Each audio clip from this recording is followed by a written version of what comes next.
오늘도 주님의 말씀을 통해 하나님 나라를 누리는 복이 있기를 주님의 이름으로 축원합니다. 아멘. 오늘 본문의 말씀은 정한 짐승과 부정한 짐승, 그래서 이스라엘 백성이 먹어도 되는, 그들의 식량으로 사용해도 되는 동물, 또 동물 중에 땅의 짐승, 또 바다의 짐승, 또 새, 그리고 곤충 종류까지 하나님께서 이스라엘 백성에게 명하시게 되어집니다. 우리가 언제부터 육식을 했는지 아시나요? 성경에 기록이 있어요. 원래는 에덴 동산에서는 육식이 아니라 동산의 모든 실과의 모든 나무의 실과를 먹게 하셨죠. 나무의 실과를 먹었지 육식을 하지 않았어요.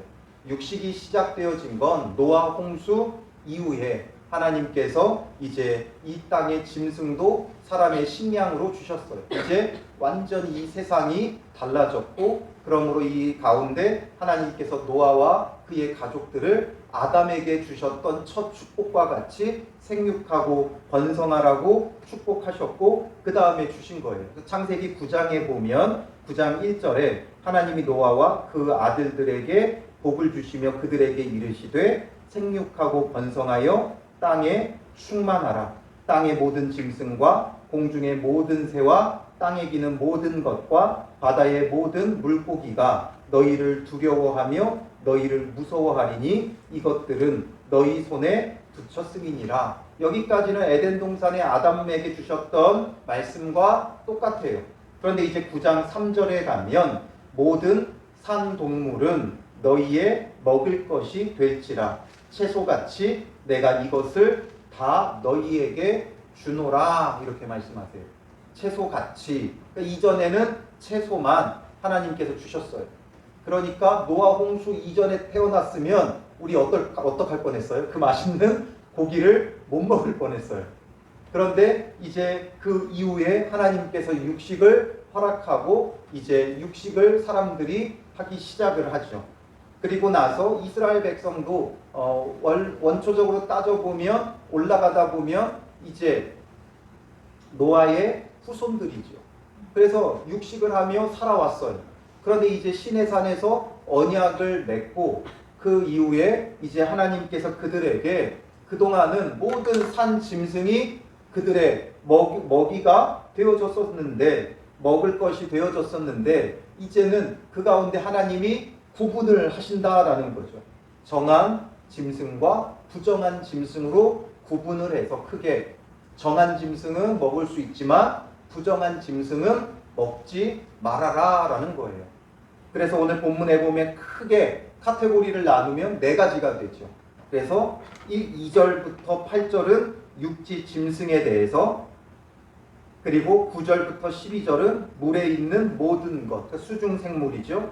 그리고 13절부터 19절은 새 종류 가운데, 그 다음에 20절부터 23절은 곤충 가운데, 이런 것들이 이제 쭉 기록이 되어져 있어요.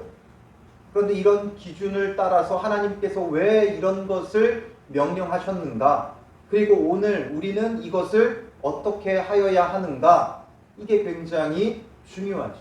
왜 하나님은 이렇게 정한 것과 부정한 것을 나누셨을까? 그런데 따져보면 모든 것을 창조하신 분이 누구예요? 하나님이시죠. 그럼 이 부정한 것들은, 부정한 짐승들, 동물들도 하나님이 창조하셨어요. 그럼 하나님이 창조하신 게 부정하다, 불의하다, 이게 맞나요? 맞지 않죠.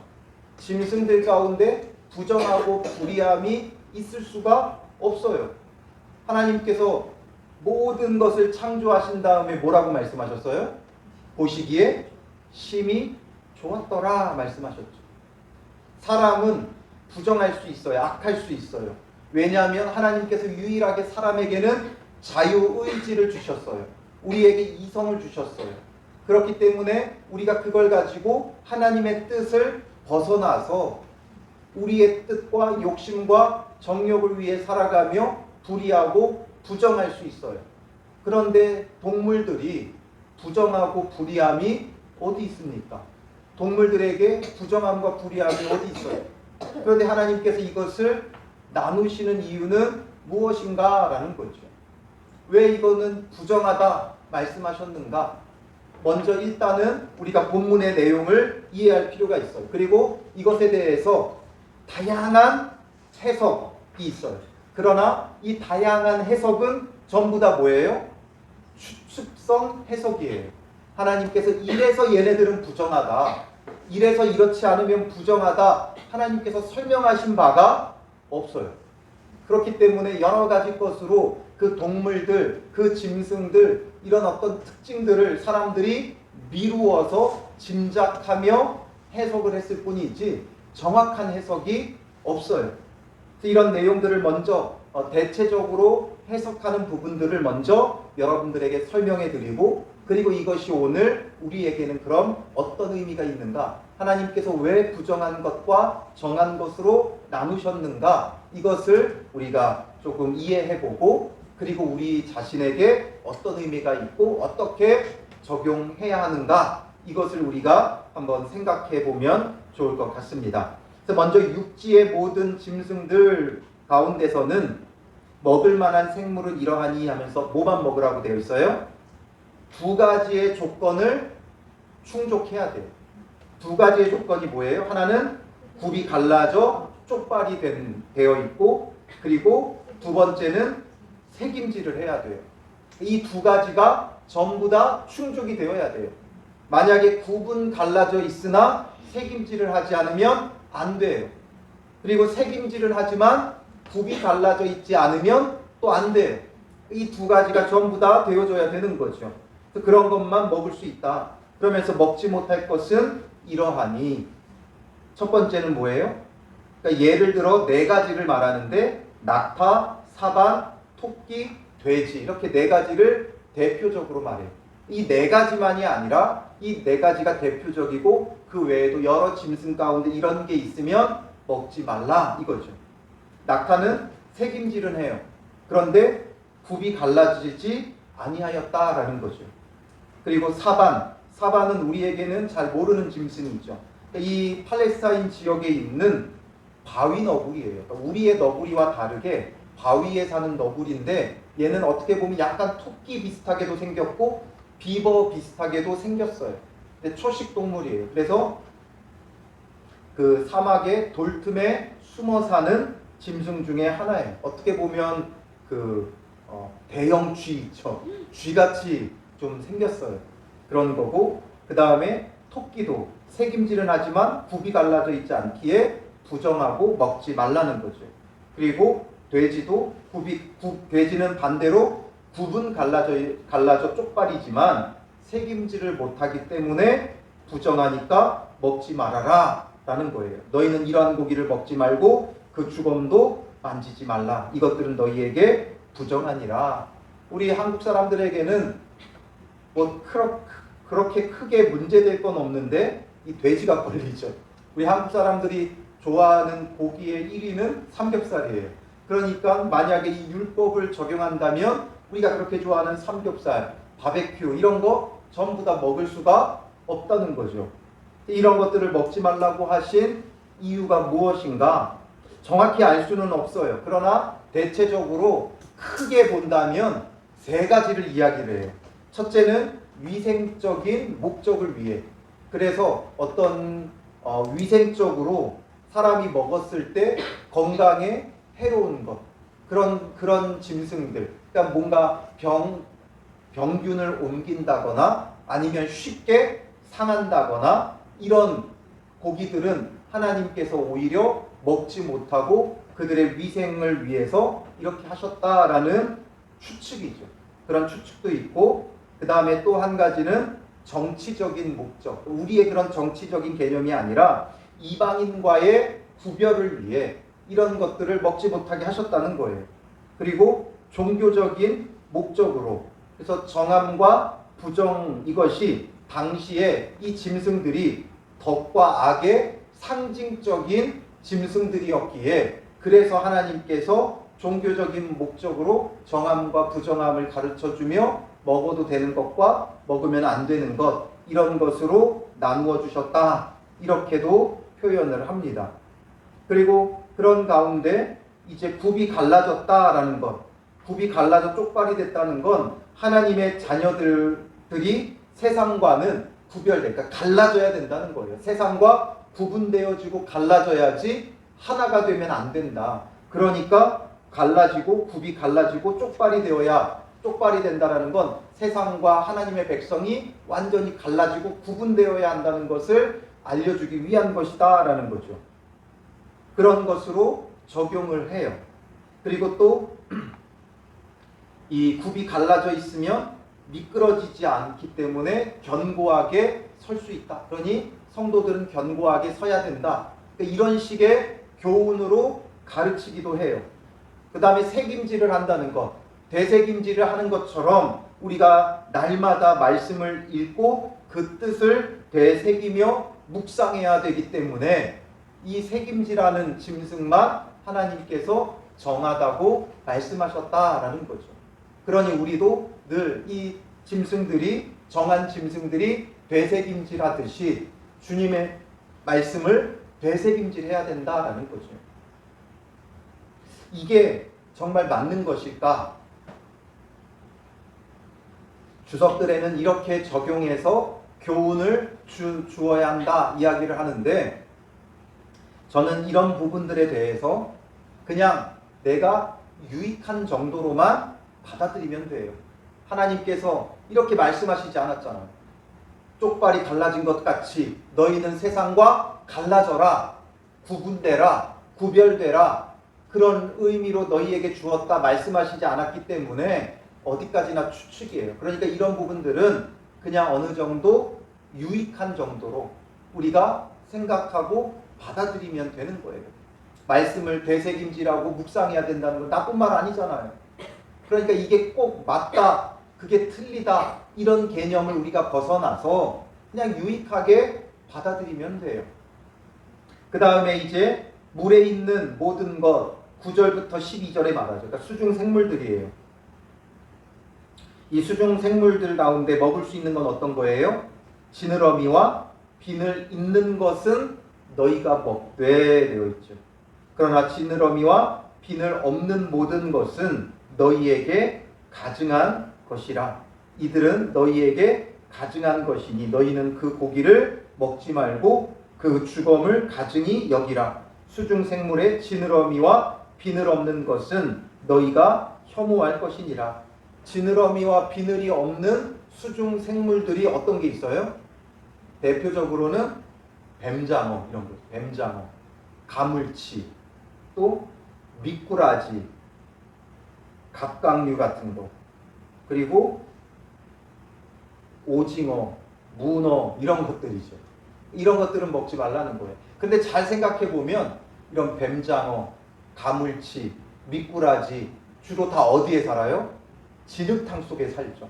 어두운 곳에 어둡고 더러운 곳에 주로 서식해요. 그러니까 비늘이 없고 지느러미가 없는 그런 수중 생물들을 생각해 보면 대체적으로 깨끗한 물보다는 깊고 어둡고 더러운 곳에 주로 서식을 해요. 그러니까 이런 것들은 부정하다는 거죠. 그러니 그리스도인들도 어둡고 또 더럽고 이런 은밀한 곳에 기거하지 말고 빛 가운데 거하라는 의미가 담겨 있다. 이렇게도 받아들일 수 있죠. 이렇게도 좀 유익하게 적용해 볼 수 있어요. 그래서 내가 어둡고 깊고 은밀하고 이런 곳을 즐겨하지 않았나. 나의 이렇게 은밀히 숨어드는 그런 내 안에 이런 죄성, 이런 것들을 우리가 직면하려고 적용하는 것 굉장히 중요하죠. 그래서 우리는 빛 가운데로 행하라 주님께서 말씀하시잖아요. 그래서 빛 가운데로 행하기를 힘써야 하는 거죠. 그리고 나서 이제 새에 대해서 말씀하세요. 13절부터 19절에 보면 새는 특별하게 그냥 아예 가증히 여길 것은 이것이라 하면서 가증히 여길 새들을 그냥 다 하나하나 지목했어요. 왜 이 새들은 부정한 새일까? 저는 도무지 모르겠어요. 그런데 주석들에 보면 이런 새들이 가진 특징이 있는데 세 가지를 꼽아요. 하나는 사나운 새, 또 하나는 은밀한 새, 또 하나는 불결한 것을 먹는 새. 그래서 사나운 새는 독수리, 솔개, 매 종류와 같은 새들. 그래서 연약한 새나 짐승을 사냥하는 약탈꾼이고 포악한 자들이죠. 그러니까 이런 것들은 그리스도인들과 어울리지 않다 이거예요. 하나님의 백성으로서 어울리지 않다. 온유해야 되고 섬겨야 되는 자들에게 이런 것은 어울리지 않는다라는 거죠. 그리고 은밀한 새들, 올빼미, 까마귀, 부엉이, 다나 종류, 이런 종류들은 뭔가 이게 밤에 되게 음침한 곳에들 있죠. 그래서 어두운 곳이 아닌 그리스도인들은 빛 가운데 행해야 된다라는 거예요. 그리고 마지막 불결한 것을 먹는 새들, 학, 황새, 대승 종류, 이런 종류들은 뱀이나 벌레, 부정한 그런 것들을 주로 먹이로 삼는 새들이다라는 거죠. 그러니 거룩한 백성은 부정한 것을 먹거나 또 상관할 수 없다라는 거예요. 그래서 이런 것들로 나누어 주셨다라는 거죠. 그 다음에 마지막 20절부터 23절은 곤충 종류인데, 이 곤충 가운데 혐오하고 부정한 것은 뭐냐면 날개가 있고 네 발로 기어다니는 곤충들이죠. 그런데 다만 그런 곤충 가운데 먹어도 되는 정한 곤충이 있는데, 그건 뭐예요? 그 발에 뛰는 다리가 있어 땅에서 뛰는 것. 그 다리가 길게 이렇게 있는 곤충들이 있죠. 그래서 메뚜기, 배짱이, 귀뚜라미, 팥중, 이렇게 뛰어다니는 곤충은 먹게 하셨어요. 이걸 뭐라고 어떻게 유익하게 받아들였냐면, 다리가 있어서 이렇게 뛰는 거는 하늘에 소망을 가져야 된다라는 거죠. 뛰어서 하늘로 자꾸만 올라가서 소망을 가져야 된다. 그런데 땅에 기어다니는 건 땅에 미련을 두고 살아간다라는 거죠. 그러니 그리스도인에게 땅에 미련을 두고 살아가면 안 되고 하늘에 소망을 가지고 살아야 되기 때문에 뛰는 다리가 있는 것은 하나님께서 허락하셨다라는 거예요. 이런 식으로 유익하게 받아들이려고 하는 여러 해석과 시도들이 있어요. 근데 저는 이게 꼭 맞다 틀리다 보다 항상 그냥 나에게 유익한 정도로만 받아들이면 된다라는 입장이에요. 왜냐하면 마지막 곤충 생각해보세요. 날개가 있잖아요. 날개가 있는데 기어다니다가 그 날개로 날아다니기도 하잖아요. 그럼 그게 뛰는 것보다 날아다니는 게 더 하늘에 소망이 있는 거 아니에요? 그러니까 이런 식으로 막 해석하려고 애를 쓰는데, 제가 내릴 수 있는 결론은 알 수 없다 이거예요. 알 수 없다. 왜 나누셨는지 알 수 없다. 그 이야기는 하나님 마음이라는 거예요. 하나님 마음이라는 거죠. 그냥 하나님이 주신 기준이에요. 엿장수가 가위를 몇 번 친다 그래요? 엿장수 마음대로예요. 2번 치고 싶으면 2번 치면서 다니고, 3번 치고 싶으면 3번 치면서 다니는 거고. 하나님께서 정한 짐승과 부정한 짐승을 나누셨는데 왜 이게 정하고 왜 이게 부정한가? 우리의 머리로는 다 이해할 수 없어요. 그리고 하나님께서 창조하신 것이기에 다 정해요. 낙타라고 부정하고 더럽고, 돼지라고 부정하고 더럽고, 그럼 지금도 우리는 먹으면 안 되죠. 그렇지 않아요? 그게 정말 더럽고 부정한 거라면 우리는 지금도 먹으면 안 돼요. 그리고 이보다 이전에 노아 때부터 이런 것들은 이미 정함과 부정함으로 하나님께서 나누셔서 정한 것은 먹고 부정한 것은 먹지 말라고 말씀하셔야 되는 거예요. 신의 산에서 언약을 맺고 이렇게 하기 전까지는 다 먹던 것인데 이제 와서 부정하대요. 먹지 말래요. 그러니 이것이 어떻게 우리가 다 이해할 수 있겠어요? 그게 어떤 뭔가 애초부터 정함과 부정함으로 나누어져 있는 게 아니에요. 그러니 하나님께서 여기서 갑자기 기준을 딱 세우셔서 정한 것과 부정한 것으로 나누신 이유는 다른 데 있는 것이 아니라 이들이 이제 주님 앞에서 정결함에 힘을 쓰라는 거예요. 거룩함에 힘을 쓰라는 거죠. 그래서 정결하다 하나님께서 명하신 거면 먹고, 정말 정결한 것을 늘 추구하고 거룩하게 살기를 힘쓰라는 거예요. 이제부터는 하나님의 백성이라고 공식적으로 인정받았기 때문에, 이스라엘로 하나님의 백성으로 공식적으로 인정받았기 때문에 이제는 하나님이 주신 기준으로 살아가라는 거죠. 이 짐승이 왜 정하고 저 짐승은 왜 부정하고 이것이 우리의 고민거리가 될 필요가 없어요. 이것을 어떻게든 뭔가 해석하고 그 뜻을 찾으려고 할 필요가 없어요. 하나님이 주신 기준이에요. 하나님이 주신 기준이면 받아들이면 돼요. 그래서 이스라엘 백성에게 이렇게 정함과 부정함의 개념을 하나님께서 완전히 심어주시려고 하는 거예요.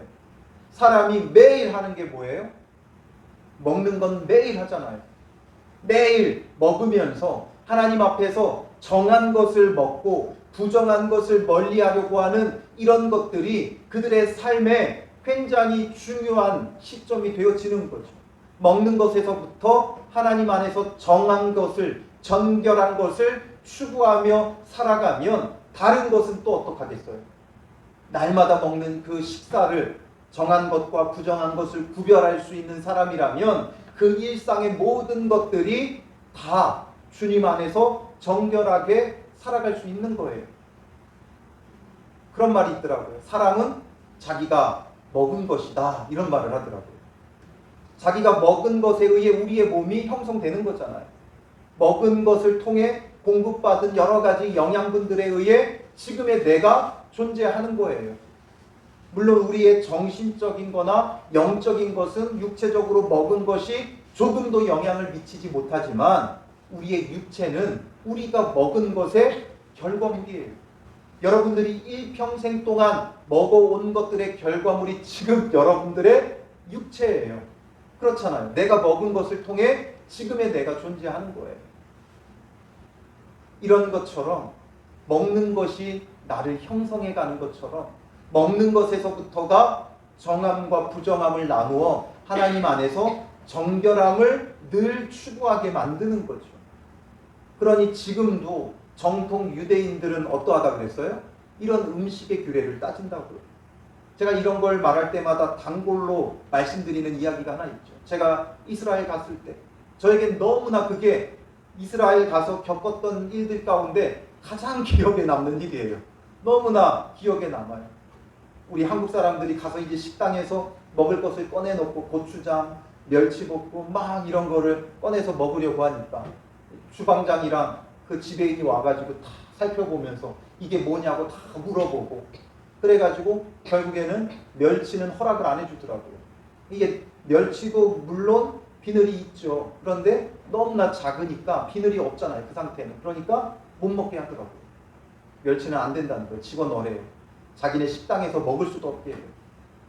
그래가지고 그랬던 것처럼 그러니까 이들은 날마다 식사할 때마다 하나님 안에서 정한 것을 먹고 정하게 살아가겠다라는 거죠.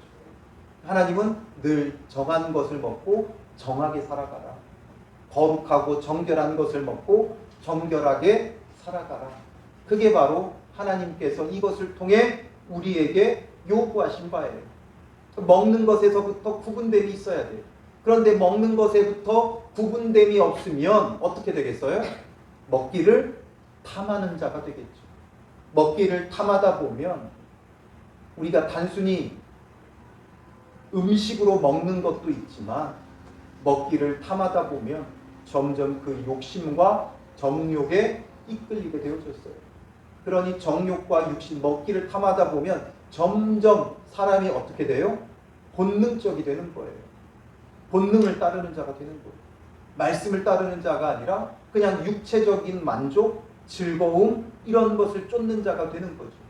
이 모든 것의 출발점이 어디냐? 먹기를 탐하는 데서부터 나타나는 거예요. 그래서 하나님께서는 이것을 엄히 금하면서 정결한 백성이 되도록, 거룩한 백성이 되도록 삶 속에 뭔가 기준이 있고 구분됨이 있는 삶을 살아가도록 가장 기본적인 먹는 문제에 대한 기준을 하나님께서 세우셨다라는 거죠.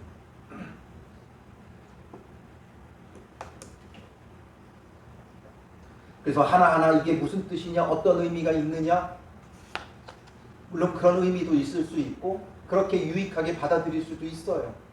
그러나 그보다 더 중요한 건 이제 이스라엘 백성에게 이런 구분된 기준을 가지고 살아가라는 거죠.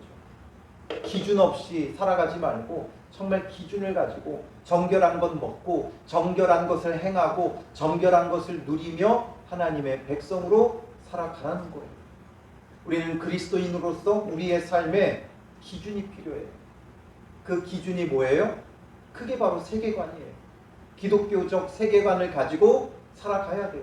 세상 사람들이 어떠하든지, 세상 사람들이 어떤 기준을 가지고 살아가고 세상 사람들 다 그러한다 할지라도 우리 안에 기준이 있어야 돼요. 그리스도인으로서의 기준이 있어야 돼요. 그 기준은 어떤 기준이에요? 정결과 부정함의 기준이 있어야 돼요. 하나님 안에서 부정한 것은 버려버리고 그런 것은 먹지도 말고 만지지도 말아야 되는 거예요. 그런 게 바로 선악과죠. 그 기준이 에덴 동산엔 선악과였어요. 그건 먹지도 말고 만지지도 말아야 되는 거예요. 그러면 그 외에 모든 게 다 허락되어지는 거죠. 비록 낙타, 사반, 토끼, 돼지는 못 먹어도 이거 외에는 다 먹어도 되잖아요. 돼지고기 하나님이 먹지 말라고 했다고 우리가 슬퍼할 필요가 있어요? 더 좋은 한우, 투풀 이런 거 먹으면 되잖아요. 더 좋은 거 먹으면 되잖아요. 근데 우리는 늘 금한 것을 더 좋아해요. 금지된 것을 더 좋아해요. 그게 사람의 악함이죠. 죄성이에요. 금지된 것이 있는가 하면 허락된 것이 있어요. 허락된 것을 누리며 살아가면 되어져요. 제가 정말 오래전에 보았던 영상인데 그 영상을 좀 찾아서 우리 성도들을 보여주고 싶은데 아무리 찾으려고 해도 못 찾겠어요. 그 영상이 뭐였냐면 한 사람이 그 쇠철장 안에 갇혀가지고 살려달라고 내가 갇혔다고 괴롭다고 막 이 철장을 붙잡고 막 애원을 해. 그런데 그 장면이 포커스가 이제 줌인 되어 있었던 거죠. 점점 줌 아웃이 되어지는데 최철상 안에 있었던 게 아니라 밖에 있었던 거죠. 최철상 밖에서 자기 갇혔다고 이거 붙잡고 있는 거예요. 마치 우리가 그런 게 너무 많아요. 하나님께서 금하신 것 외에 나머지 것은 다 누리게 되어 있어요. 금하신 건 위험하다고, 악하다고, 죽는다고 하나님께서 경계를 둘러 놓으신 거예요. 그런데 우리는 그걸 붙잡고 갇혔다고 나 거기 들어가 죽겠다고 하고 있는 것과 똑같은 거죠. 왜 이런 것을 금하셔서 어렵게 하느냐? 그게 아니라 그거 외에 누릴 수 있는 게 너무 많아요. 그러니 하나님 안에서 정말 누려야 될 걸 누려야지 누리지 말아야 될 걸 누리려고 사모하고 원하면 안 된다는 거예요. 그래서 우리가 정말 사모해야 되는 건 주님 안에서 누리는 그 거룩함을 사모하고 정하고 거룩한 걸 좀 누리며 그 기쁨과 그 즐거움이 있어야 돼요. 죄가 주는 기쁨도 있죠. 그런데 죄가 주는 건 기쁨도 있지만 뭐도 있어요?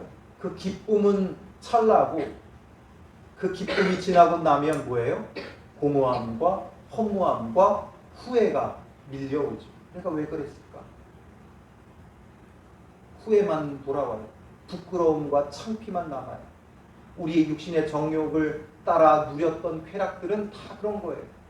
부끄럽고 수치스럽고. 그러니 이제는 우리가 정말 거룩함이 주는 그 영원한 기쁨을 사모해야 돼요. 그래서 하나님은 이들에게 먹는 것에서부터 구분되게 하셨고, 그러니 먹는 것에서부터 구분하는 이들은 그들의 모든 일상이 정말 하나님 안에서 무엇이 정결함이고 무엇이 거룩함인가를 생각할 수 있는 거죠.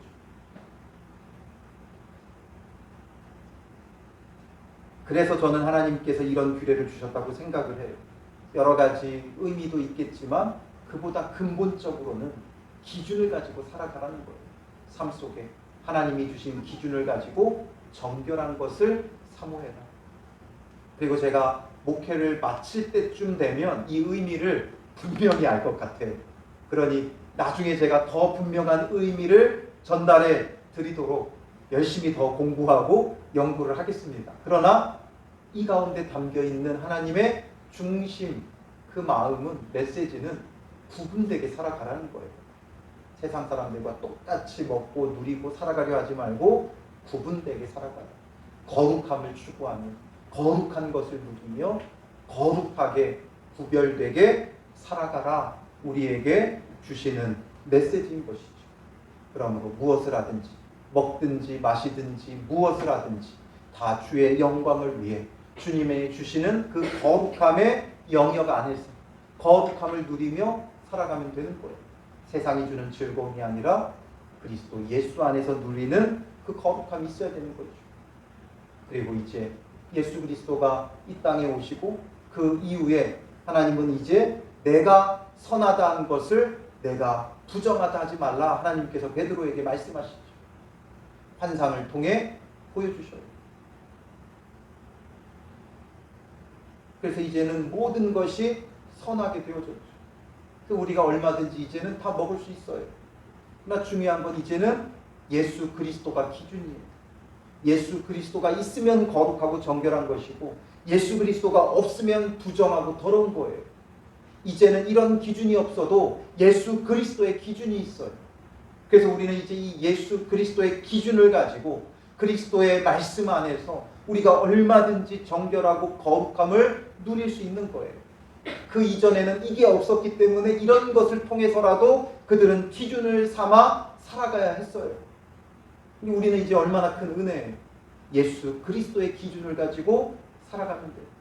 그리스도 예수의 마음을 품고 예수님의 생각을 가지고 예수님의 그 말을 담고 예수님이 행하신 것을 본받고 예수 그리스도의 기준을 가지고 예수 그리스도가 없고 예수 그리스도와 다른 게 부정하고 더러운 거예요. 그리스도가 있는 게 정결한 것이고 그리스도가 없는 게 부정한 거예요. 우리 마음의 중심에 그리스도가 있으면 우리는 정결한 거예요. 그리스도가 없으면 부정한 거예요. 온전히 기준은 이제는 그리스도예요. 그러므로 우리는 그리스도를 기준으로 삼고 정결하게 살아가야 된다는 거죠. 세상 사람들에게는 그리스도가 없죠. 그러니 욕심과 정욕을 따라요. 그러나 우리에게는 그리스도 예수가 계시기에 그 주님이 주시는 마음, 주님이 주시는 감동, 주님이 주시는 말씀, 이것을 쫓아 살아가면 정결한 거예요. 거룩한 거예요. 이런 기준이 없어도 우리는 그리스도의 기준이 있죠. 이제는 이 모든 기준이 그리스도로 바뀌었어요.